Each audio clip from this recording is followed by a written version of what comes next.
As a human, we're designed to move. The athlete is always thinking, how can I improve my performance? You get looking better, but you never train to look better. When I'm stretching, I'm in my element and I'll call it work. I'm doing this because I love it. I just won't freaking stop. What am I, a mentor? What am I? Yeah, a mentor, 100%. Ultimately, the reason a mentor helps you is because they see that you're not going to waste their time. You went, you want to do a TED Talk? And I went, yes. High five. I love writing. I pick up my phone and I just start writing. This whole book was written on your phone. Yeah. Like most people do jobs that you don't like. That's insanity. Get in your head like what it is you love. Create your business around that. I know that must sound weird, but you know, I'm very proud of you. Seriously, from the bottom of my heart, thank you. Because if I haven't bumped into you, like I wouldn't be sitting on this chair. And that's just mad. It's just mad.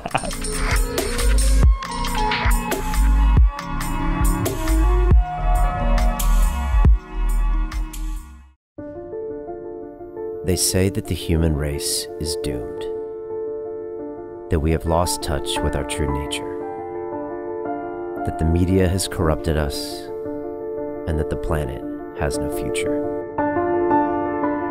I disagree. I believe that humanity is full of hope, and that our salvation lies within each one of us. My name is Brian Rose, and my job is to listen, the oldest method of learning known to man. Each week I seek out individuals that are changing the world, people who are living and thinking in a different way. Their stories will challenge your beliefs, make you question your choices, and perhaps inspire you to change. I never planned on doing any of this, but now I can't stop. Join me on this mission and make humanity something we can all be proud of. It's time for you to man up, to once and for all, tell your mind who the fuck is boss. I need a fucking answer. What's it gonna be? I don't know what it is about this fucking sport, but it attracts people that really need to do deep work on themselves. I failed in this city. All these bad memories. I never really felt like I gave a fuck about me or my life. I almost killed myself, like. Think about something that is going to drive you when it really hurts. Some kind of demon you want to fight. This is not Pussy Man, this is Iron Man. Under pressure reveals true character. What are you gonna do? You gonna be in Chattanooga, May 20th or what?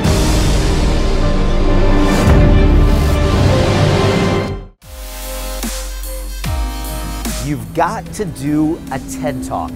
Those were my exact words to this week's guest, Mr. Roger Frampton, who's now the author of The Flexible Body. I pushed him over the course of 16 months to get up on that TED stage the same way I did, and it literally changed the course of his life. 2 million views later, that TED Talk was one of the most watched ones last year, and now he's built a book and a business around it. I'm a huge fan of Roger. He's a good friend of mine. He wrote this book on his iPhone, and he's going to write more. He's super passionate about movement, and now he's going to build a business around it. I really think you'll enjoy this episode.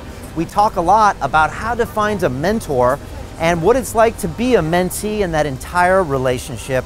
And this one's very close to home because I've watched him grow because of it, get the book deal because of the TED Talk. So sit back and enjoy this show. And folks, this is exactly what we teach inside the London Real Academy. I show you how to publicly speak and do your own TED Talk. I teach you how to start your own personal business and take your passion and turn it into something like London Real. I also teach you how to broadcast yourself and, of course, how to accelerate your life. To learn more about our 8-week accountability courses, here's a little bit more about it. London Real doesn't stop when the conversation ends. You see, that's when we get started.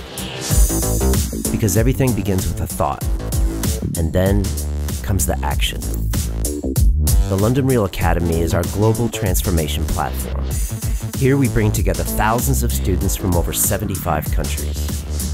Whether you want to build a profitable business from your passion, or learn to speak to inspire, or broadcast yourself with your very own podcast, or accelerate your life to become a high-performance person, we have the online accountability course and personal mentoring program that will make your dream a reality.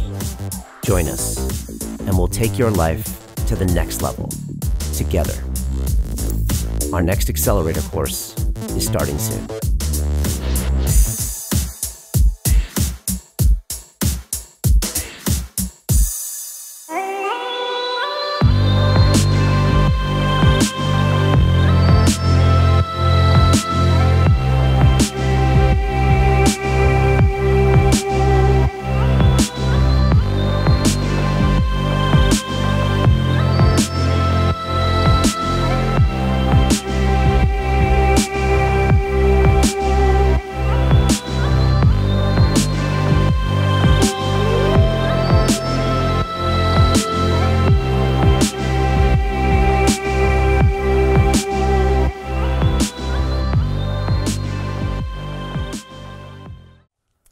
This is London Real. I am Brian Rose. My guest today is Roger Frampton, the international model, TED speaker, author, and corrective exercise coach. After 15 seasons as a male model on the catwalks of Milan, Paris, New York, and London, you recognize the importance of human movement and wrote the book, The Flexible Body, Move Better Anywhere, Anytime in 10 minutes a day. Your system features a combination of bodyweight exercises, gymnastics, and yoga, but with the utilization of conscious thought. Your TED Talk, Why Sitting Down Destroys You, which I attended and pushed you to do, has been viewed over 2 million times. Roger, welcome to London Real. Thanks for having me. Dude, it's awesome having you here. It's been amazing to watch your journey for the past 3 years or 4 years since we met. Yeah. And I mean, seriously, like it's like the rise and rise of Roger.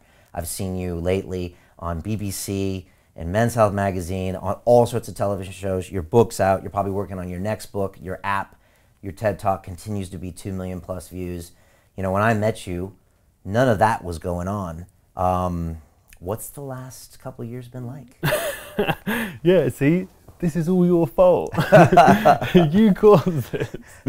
When did I meet you? So we met in Primrose Hill Park. Right. So I was training. So actually, I came across you before that because I watched London Real. Okay. I think the first time I came across it, I saw a bit of Kelly Starrett. Yeah, Kelly Starrett, Mobility WOD, one of the first CrossFit guys in America. Yeah. That was the old school days. Exactly, so I saw that, and then I think I saw another one, the Dolce Mike Diet. Dolce, yeah, Dolce Diet, okay. Saw that, so I got familiar with your face. I was Okay. like, this is interesting, it's a bit different to like most stuff. I watch YouTube a lot. And then training in Primrose, and I'm like, I think I know this guy. For people that don't know, Yeah. Primrose Hill, it's just above Regent's Park. Right. And if you're not from London, it's like kind of, not the central park of London, it's a major park in London. And they have pull-up bars there, Yeah. which just don't exist in this city really. It's not like LA or on the beach where they're everywhere, or in Brazil and Rio de Janeiro. There's just a few places with them, which means anybody who likes to get their muscle ups on or train with bars, they kind of gravitate to that park, don't they? 100%, yeah, this is like a little hidden gem. Yeah. Like, and if you like calisthenics, everyone knows it. Yeah. Or like gymnastics. You can walk in there and there'll be like a yogi in the corner, you know, an acrobat over in that corner, and then some other people running laps. And do you know what I mean? You just get every different sport. Yeah, it's a nice vibe. Yeah, of course, the secret's out now. But also, sometimes you go in there in the summer and it's like a prison yard. Like sometimes, like the muscle up guys show up and they're just like 30 dudes. Yeah, with just the music. ripped. And they got the music and they're pumping out like 15, 20 muscle ups. It's like Cali muscle. And then you got someone walking there who's just trying their first pull up. They're like, I'm so intimidated. It's intimidating, yeah. Yeah. Just walk out. If you don't know it, but once you get used to it, you realize that everyone's really friendly. It's just like, yeah. Everyone's like says hello, how you doing, how you getting on, people sharing tips. There's times we were there where people wouldn't leave us alone. Yeah, I know, they would just like come over and start talking to us and wouldn't leave. Yeah. And so we met each other, what, how many years ago? 3? More. No, it's got to be longer. 3.5. Yeah, maybe, was it 3.5? Yeah, something like that. Something Okay. like that. And you saw me and we just... So I saw you and I was like, oh, I think that's him. I wasn't 100%, I was training. And then I left to go somewhere. And was I trying to get a muscle up? No, you were doing a movement on a bar. It was quite a low bar and you were just practicing the Right. flick over. I was trying to learn the muscle. Yeah, you were doing this little skill, which is on a low bar, and you're like flicking yourself over. Yeah, and for people that don't know, the muscle up is the bane of every young man's existence. Yeah, you're basically, instead of doing a pull up, you pull the bar down and then flip. Yeah, it's a move that it's almost impossible to get for most people. Some people can get it easily, but it involves a lot of coordination, some strength, and a lot of practice. And if you get it, it looks awesome. Yeah, exactly. It's just like everyone has to do it. Exactly. So you saw me training for that. Yeah, I saw you training, and I was like, I think that's the guy. I think that's that guy from YouTube. And I was like, but I left, and I was like, oh, I've got other stuff to do there.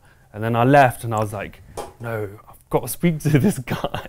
You probably don't know this, but I was like, I've got to speak to this dude. I've got to speak to him.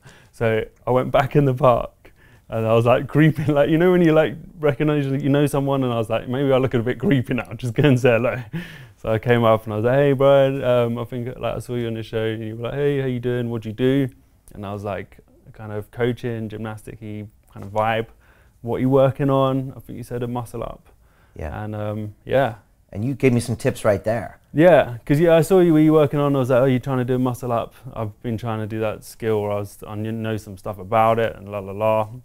And yeah, the rest is history. It wasn't that creepy, well, because of two reasons. First of all, you were like adding value, and people do come up to me and say hi, and then you weren't that creepy either. And you're extremely good looking, so I was like, maybe he's okay. So. Hey, how you doing? How you doing? And so then we met like every week after that and just kept training together, right? Yeah, so I think we had a little deal going on, not like a written contract, but you were like, if you ever need help, like with business or anything that you're doing, if you want to train me, and then we had a little deal going, and then you went, you should do a TED Talk. And I went, sure. And that was like maybe 6 months after my TED Talk came out or something? Yeah, I think you were just about to do it. Oh, really? Yeah, you hadn't done it yet. Oh, wow. Okay. And then it came out, because you were like, I'm preparing for one, I'm about to go on. Okay, so that I'm was about to do this talk. Got to be 4 years ago. Yeah, it's around then. And so we had this weird unwritten arrangement. And so I mean, like, I don't know. I mean, like, what am I, a mentor? What am I? Yeah, mentor, 100%. But like, and we should talk about this concept of a mentor, because I'd love to talk about it with people, because people ask me all the time, like, how do I find a mentor? The best way, I think, how to find a mentor is to never use the word mentor. Right. Because like with you and me, it was just like, you were like, look, I'd love to help you. And I was just like, look, I'm going to try to help you too.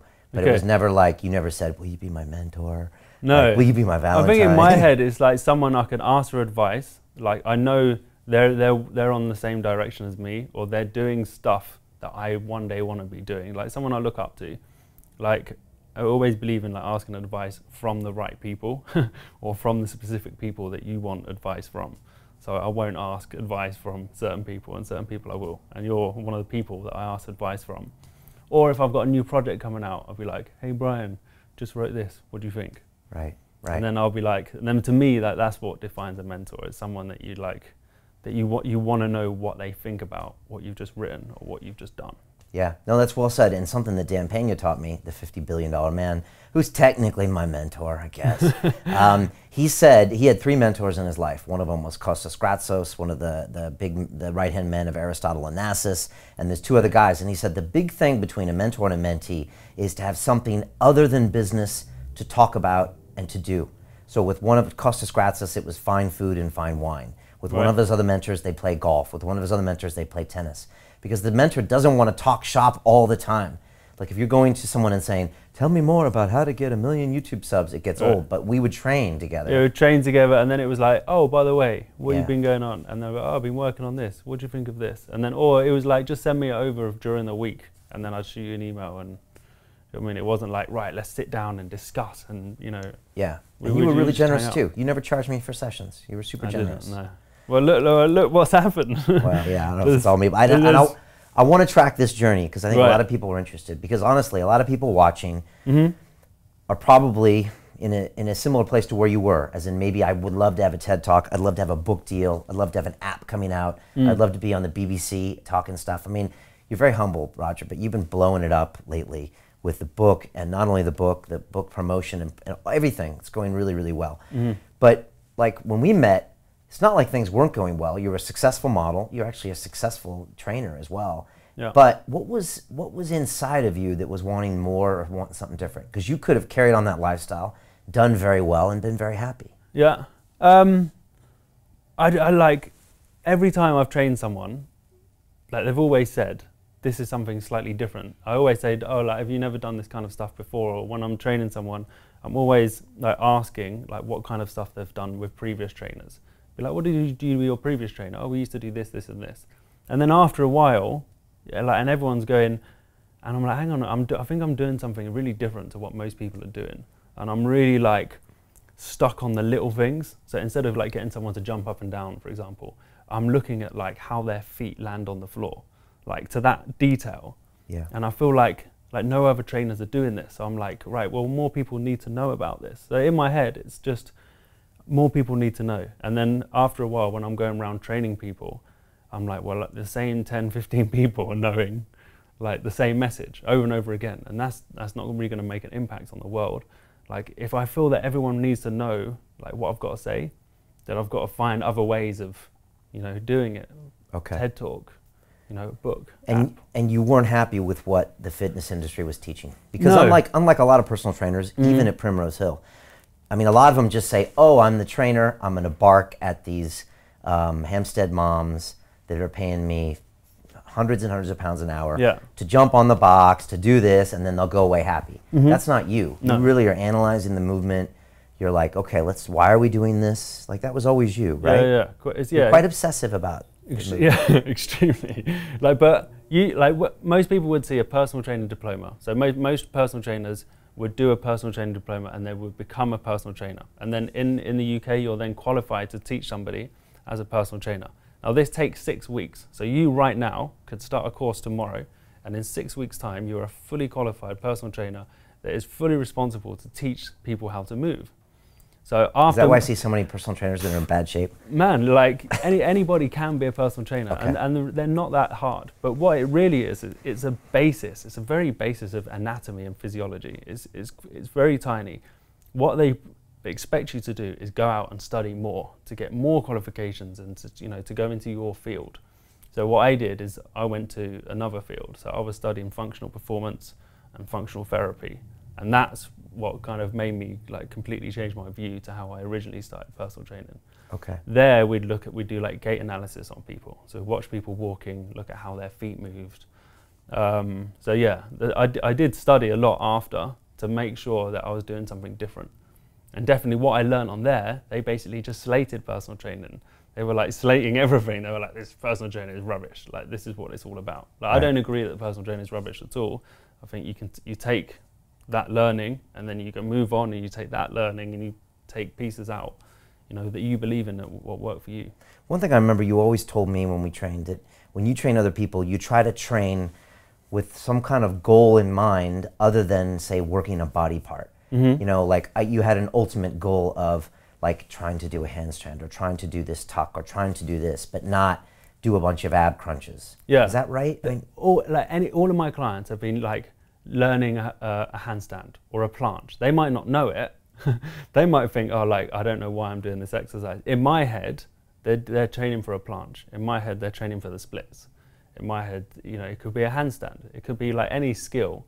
So like if you take millions of exercises, they're all just small progressions in order for a bigger move. In gymnastics anyway, that's how you like look at all the moves. So you don't do a plank for your core, you do a front support to train your shoulder position for a handstand. So it's a different thought process. You're not just doing it because it doesn't make sense. It doesn't have a carryover. Right. It's always got to have a carryover to something bigger. So any exercise that I do, it's always got to be towards something. Otherwise, there's no purpose to it. It's just to look good. And right. like, I don't want to do that. And if people have this goal in mind, they're going to get fit anyways. Yeah, like if you look at the lineup of Olympic gymnasts, you don't see it like being like people like they're overweight or like they're not looking after their bodies. If you see the lineup for a sprint, you see phenomenally looking bodies. If you see the lineup for, I could name off apart from sumo wrestling. I could tick off like... It's not an Olympic. Yeah, exactly. Oh. So if people have that, so you have that goal in mind. So you're also working a little bit like what Ido Portal says, like you're working on new neural patterns. Like holding a planche is difficult, and I'm in hand balancing courses, and it's very difficult. But I get a crazy workout. But when I go work out for an hour, I'm not thinking I'm going to work my shoulders and work my abs. I'm just trying to hold a handstand for like a 2-minute handstand last weekend, and everything's working. But I find it so mentally challenging, and that's what you do with your clients. It's huge. I talk about the mindset of an athlete. So I think I always say, like, you know, look at like a female sprinter. Really hard for women to get a six-pack, and you know these girls have got abs. You know, and then if you think of that person, are they, when they go to training, are they trying to get a six-pack? No, they're not. They're not trying to get a six-pack. They're always trying to improve their performance. However, when in the fitness industry, we're trying to get a six-pack, trying to get a six-pack. Like, it's just a slightly different way of thinking. The athlete is always thinking, how can I improve my performance? You know, it doesn't matter whether they're a runner, whether they're a gymnast. I love gymnastics. It doesn't matter what the sport is. They're always trying to improve that. As a result of improving that, you get looking better, but you're never trained to look better. Right, okay, and so that's the basis of this book. 100%. You're teaching people all of these different positions. Yeah. Some really fun ones in here, some really ones I hadn't even thought of, and using walls and chairs and other things, or getting out of chairs, using other pieces, trying to get to a goal of a position, and anybody can do these things. There's beginners and advanced moves, right? Yeah, so there's 9 sections. One's like the headstand. It's funny actually, I had someone wrote a review, like I shouldn't be looking at reviews on Amazon, but I had to flick through because it was funny. Yeah. And someone wrote, because I talk about the squat as an innate position that we should all relearn. Okay. And then someone wrote, the headstand is not an innate position that we will relearn. I was like, I didn't say that. Okay. So basically, I love the headstand and handstand because you have to move body parts without the ability to look at them. So you got your feet swinging above your head. You can't see it. And I'm like, tuck your pelvis, point your toes. And you've got to do it without looking. And that creates a phenomenal process of self-awareness. Yeah. So you've got to become fully self-aware to be able to do that. The book is broken down. We've got headstand, frog stand, the squat. Again, this is very basic stuff. Basically, like if you can do all of this in the book, then go and see like Ido Portal. Right. Because we went to Ido Portal together. Yeah, when I went to take his class, Roger just showed up. You are stalking me. Oh, 100%. Okay, that's cool. So basically, but if you look at that room, that was a room full of personal trainers, full of yoga teachers, full of people really good at what they do. And he said at the beginning, if anyone could do a handstand, a perfect handstand right now, stand up and do it. Did anyone stand up? Yeah, one person did. One person out of a room of... And he failed. Yeah, out of a room of people that are supposed to be personal trainers and coaches. So if they can't do any of that stuff, what about the 95% of office workers? Right. And so this is what you found when you were teaching classes here in London. I remember you told me, because you can do handstands and planches. I'm sure you want to get better, but you can do some nice things as physical feats. But you found when you try to teach people that stuff, it's usually way out of... Well, 100%. Way out of their league. People, for me, I've found people really need to get back to the basics to be able to sit in a squat. And some people cannot sit in a squat. They need to get some blocks under their heels. Right. And that is the majority of people. The problem is when you're within the fitness industry and you're flicking through Instagram, you're seeing all this great movement and all these good people, and then you forget the other 95%. And what I'm about is getting back to, let's get back to the real world. Let's talk about 2/3 of 75-year-olds have chronic disease. Let's take it back a step. Yeah. Because it's all nice doing these fancy handstands and all this, but that's a couple of % of the population. I'm going to send you a bunch of my London Real guests, because I speak to some of the greatest minds on the planet, but sometimes those greatest minds have the worst bodies on the planet. And sometimes these guys are in their 60s and 70s, and they're not going to last unless they get some movement going. Seriously, I'm going to send you some people. No names will be mentioned. Look, I want to get in to ask you how to do a TED Talk and get 2 million views. I just want the 3 basic principles so we can share them with people. And I want to talk about this book, and I want to talk about your app and you being on the news. But before we go there, tell me about Roger growing up. Who were you growing up, and how did you get into this career of being a model, and what's that like? Okay, where am I starting? I don't know, you tell me. Where am I starting? Okay, so I grew up on a farm in the middle of England with 7 brothers and sisters. What are their names? Matthew, Mark, Luke, and John. No, I'm joking. No, come on, what are their names? Their names are Freddie, Gloria, David, Joel, Jane, Phoebe, Peter. Okay, it's like the movie Good Will Hunting, Yeah. where he just rattles And the names. like, before anyone asks, they're all the same mum and dad. Oh, they are? Same mom? Yeah. No, that's the first question. Okay. Same parents? Like, yeah. Yes, Okay. yeah. So, like, we grew up on a farm many years ago, and farming industry went a bit crap, and we left when I was about 11, and then I ended up in Stratford. Like, this is pre-Olympic Stratford. Bad. So yeah, yeah. This is bad, Stratford. Yeah, it was rough. Yeah, so yeah, that was my childhood. Grew up on a farm. Only knew little white kids, because that's all was there. It was like in the middle of the country many years ago, and then turn up in Stratford, and yeah. How old were you when you moved to Stratford? Probably about 11. Okay. Yeah. But you don't have a street edge to you. Why? I don't know. Yeah, maybe that. Apparently, to some people, I'm a bit Cockney. Okay. Maybe Sometimes it drops. Sometimes it drops out. But but my whole world got like flipped, which I really think what has made me what I am today. To literally to go from one environment and to everything just be like opposite. Like for me, that's completely like that was a game changer. Okay. What do you think it did to you? I was like, man, if I can survive in this school, this school has got like gun detectors, right? And I'm like 11. Like, yeah, like it was horrific. It's crap. Worst schooling, worst like experience of my life, which made me leave with like no GCSEs. So I don't have any GCSEs because I was just like, I can't stand this place. This is horrible. So I went to work with my dad.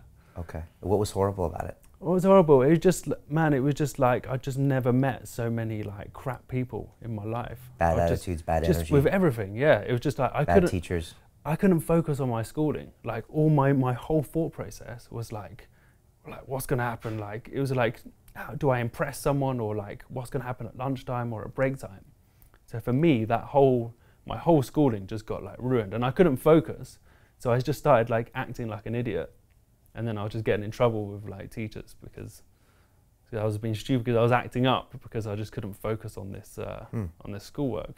Okay. So yeah, I guess when people first meet me, they don't know any of this. They assume that I've got some kind of high education. And, it seems like, I've popped out the other side. But no, Eton school, into male modeling. Yeah. Wealthy family. Yeah, but yeah. Not true. Not true at all. Very different. Like now, if I look back, I'm happy for that experience. I'm like, I went through that, and like I came out the other side, and life experience that was huge. Yeah. And it taught you what? Do you think? You said you changed. No, I guess it taught me just like life experience. That's probably like the best way I could describe it. It taught me like just like how to survive the street, which is like completely different. Or like when you have like conversational stuff, like I was like really shy before when I was in Northampton, and then like when I first went to this school, I remember them going like, "Watch this accent, mate," and just ripping me. Like now I can look back, I laugh. I think the whole thing's funny. So it toughened you up and made you more street smart. Yeah, definitely. And like now it's like whenever I'm like, oh, I can't do that, I'm like, man, you went through that. Of course you can do that. Like now, like looking back, I don't see it as a bad thing. Okay.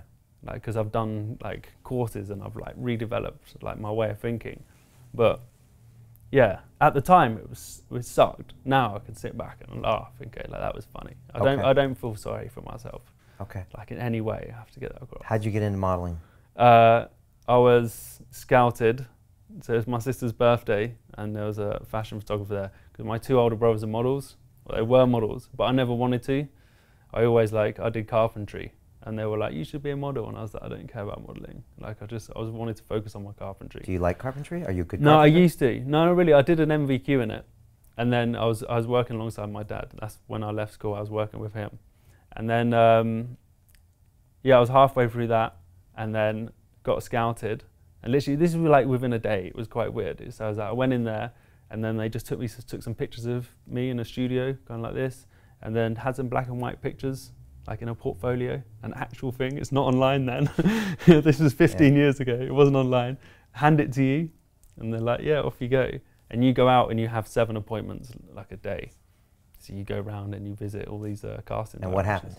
And then You got hired. Just blew up, yeah. Blew up pretty quick. Yeah, like in the first year, you're making big money. I was like in GQ, Dazed and Confused, ID magazine.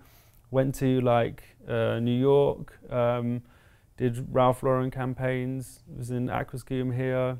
Went to Milan. I was like walking down the catwalk for Dolce & Gabbana. I was just like this like a farm boy who ended up in Stratford, and now I'm like walking down the catwalk for like Dolce & Gabbana. So. And what was the Frampton look that they liked? Like, what do you think? I don't know. This, because like for me, this is just genetic. Do you know what I mean? It's like I haven't done anything to like, but I guess most people would describe me as like classically good looking. Okay. Yeah, whatever that freaking means. It's kind of like Abercrombie and Fitch. Yeah, like Abercrombie, you like kind of cheekbony, right. yeah, that kind of thing. Okay. But like now, I probably wouldn't be able to be a model. These kids are huge, man. These kids are like 6'3". Like I'm 6 foot. Oh, for the runway, you mean? Yeah, yeah. Okay. Which is different yeah, modeling. I've been wearing like Air Force Ones to castings to give me an extra like, couple of inches. Because runway modeling is different from magazine modeling. Yeah, so in runway they want everyone to be the same silhouette. Ideally, it's like it could be like a large silhouette or a skinny silhouette. It depends on the designer or the style or the stylist or whatever he's chosen. But generally they'll have the same silhouette run throughout the show. So it would look weird if you had like loads of 6'2" models and then one like 5'11" guy in the middle. Okay. And what makes a successful model? Like your first 4 years? Literally, I don't really know. Just turn up to every casting. Just turn up to every job. Be respectful. Don't act like a dickhead. You're always professional. Like, you're a lot of fun on sets, right? You're always goofing around. Yeah, like, as well. Yeah, have a laugh. I mean, like when I started, we didn't have like Instagram or Facebook or like any of that. So like now the whole world, like, the whole game has changed. Like it's like how many followers you have or like whatever. I don't know how it freaking works these days. Right. I feel like sorry for kids trying to get into modeling now because like but then it was like about like finding a new face and then that face would last a couple of seasons. Okay. Like now it seems to just like flip around like between each guy. So you got like one look for that season and then he's done and then you got another look. What's the dirty secret of the male modeling industry? What's the dirty secret? In what way? Like, you know, are there like eating disorders? Are there drug problems? No. Is there sexual harassment? No, man, like, you know, like with there must be something. Like with the guys, right? We're talking like ripped up guys. Like this before an Armani show, we all went for McDonald's. Like we're not. It's like I'm sorry, I'm sorry. It's just genetic, right? All these guys that are like in good shape, they're not all like backstage, like getting pumped up, and they don't train 7 days a week. Because like, they're 20 years old, and at that point, because they're 20 years genetic. old, and they're just shredded, and like there's nothing like that anyone's done. Like I didn't really like. Yeah, always into training, but I haven't. Sure, there's people that have trained like 20 times harder than me and they still never get near it. But nobody wants to hear that. No, you don't want to hear it. And then so then you like, but I'm not here going, get a six pack. I'm here saying move better. Like if I was here going, get a six pack when I got one genetically, then they'd be like, all right, okay, that's a bit harsh. Okay. And so you modeled for a long time, 15 years, that's a crazy, yeah. I mean, most models probably last 3 years. Yeah, yeah, it's 15 years this, How do you last? This April. I don't know. I just think it's luck. Just keep turning up to castings, keep plugging it. I've always had other things going on, which I think is very important. A lot of models I know will just like wait for the phone to ring and only be a model. Like when I was like 18, I was working in nightclubs, like as a bartender. Training, I've always trained, always coached other people, done courses outside of it. Obviously all the fitness stuff as well. So always just kept myself really busy, so you don't constantly rely on modelling, and then just modelling will just flow. Okay. That's the plan. And what happens when you're on the Dolce & Gabbana, the catwalk in Milan, walking down, come on, the after parties, or did you just go home and did plans? No, man, we went out, we had some crazy nights, of course. Okay. Yeah, like we partied hard. Like now, Dolce & Gabbana's they only use influencers. I don't think they use models anymore for their catwalks. Okay. Yeah. So they all have Instagram that's what I mean. Followings. Yeah, exactly. So that's what I mean. So well, in terms of that designer, the game has changed. Okay. What's a good party in Milan with Dolce & Gabbana? Like what happens? Yeah, I mean you don't really see them. It's just like all the designers and everything. Come on, tell me what happens at the party, Roger. No, what do you want to hear?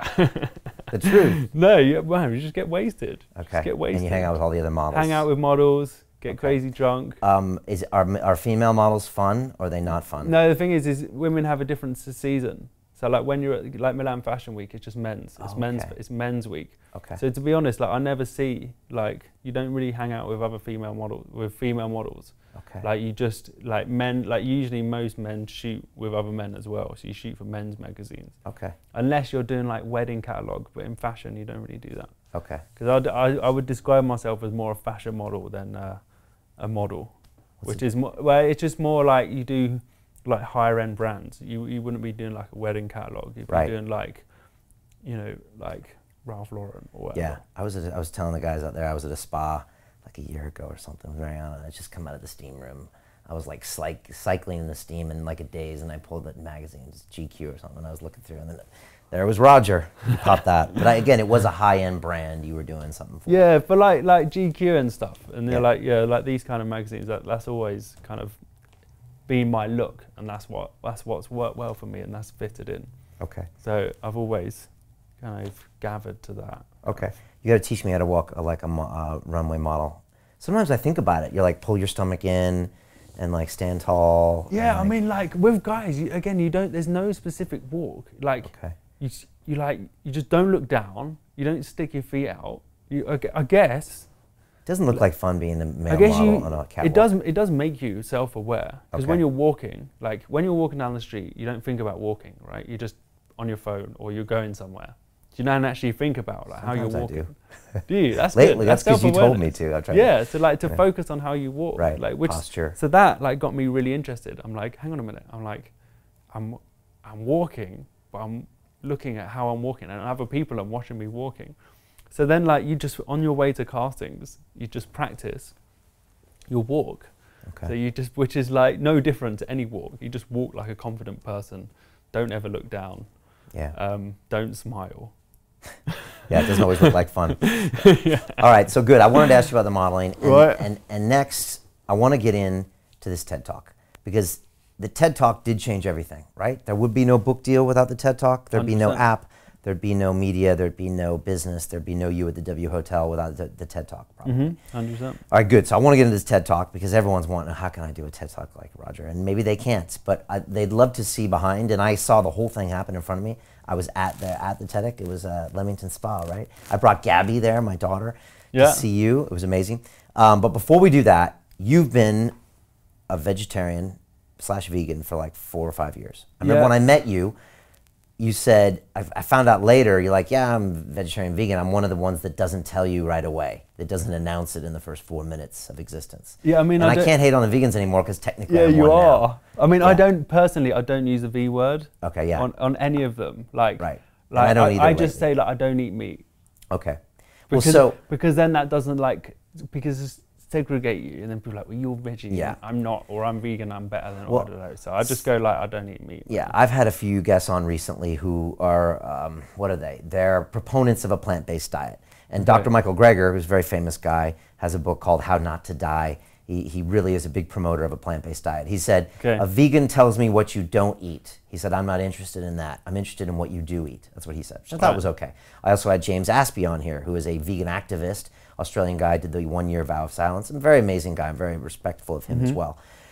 As you know, or as a lot of people know now, I was challenged to run an Ironman race fueled 100% by plants. And so I met a guest last year in November. His name's John Joseph. He's the former, or the current lead singer of the Cro-Mags, which is a hardcore punk band. They became famous in the 80s and 90s in New York City. They blew up all around the world. He grew up in the streets of New York. He was a victim of all sorts of abuse, physical abuse, sexual abuse, all this stuff. And he lived on the streets of New York in squats, you name it. After he became a famous musician, before that he was a Hare Krishna monk. Then after that he developed a really impressive crack habit and pretty much burned all of his relationships and all of his money smoking as much crack as possible. Then came back to New York and built his life up. And part of that building process included running the Ironmans, which is quite a physical feat that involves a swimming component, a biking component, and a running component. Some say it's the hardest single-day endurance event in the world. It's probably true.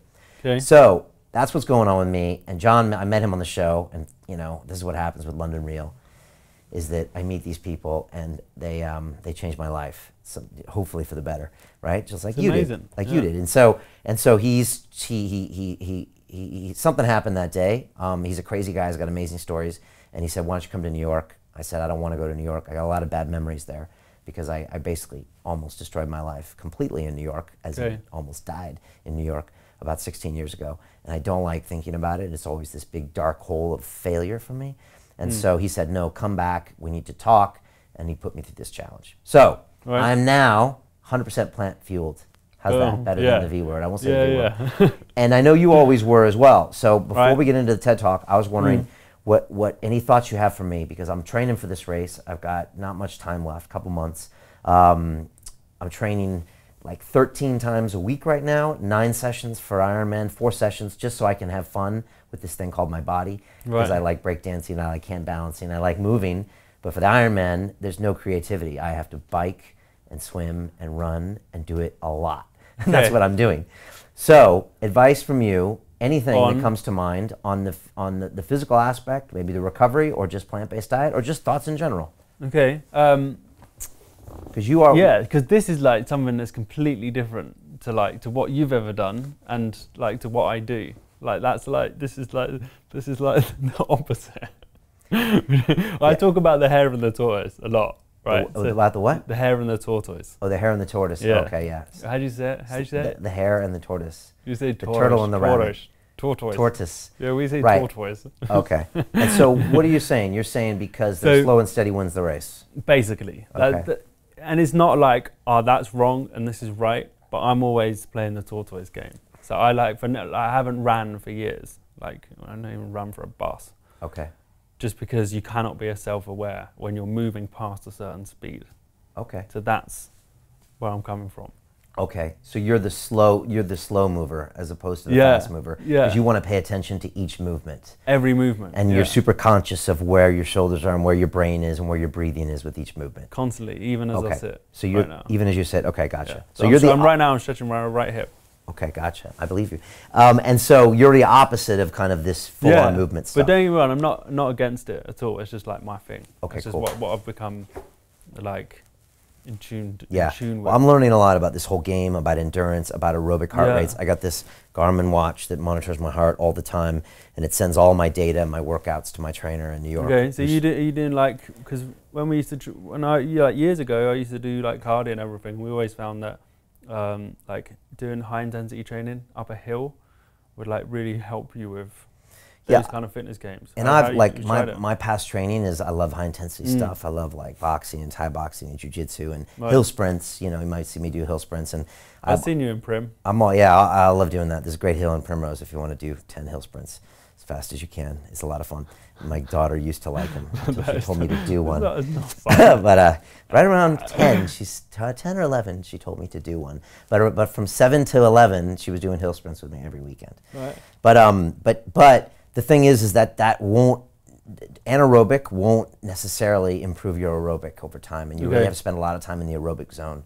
There's a guy named Rich Roll who is a very famous ultra endurance runner. He does these really long ultra races like in Hawaii, and he's very famous for kind of being a really bad alcoholic in a job as a lawyer he didn't like, really bad diet, and then one day just turned it all off, went completely vegan, and started running ultras in his 40s and became one of the top competitors. Okay. And he was saying when he started, he was used to be a competitive swimmer. He's like, I'm just gonna go out and run as fast as I can and bike as fast as I can and I'll get there. And it's like almost the opposite. You have to kind of slow it down and get your body acclimated to the aerobic stuff. Okay. So they still train me hard, but it's like hour swim, 2-hour bike ride, hour run. Like I'm doing a lot of that stuff. Okay, a friend of mine did like ultra marathon. I mean, he like won stuff. I mean, he was like big on it, so I can put you in touch. Cool.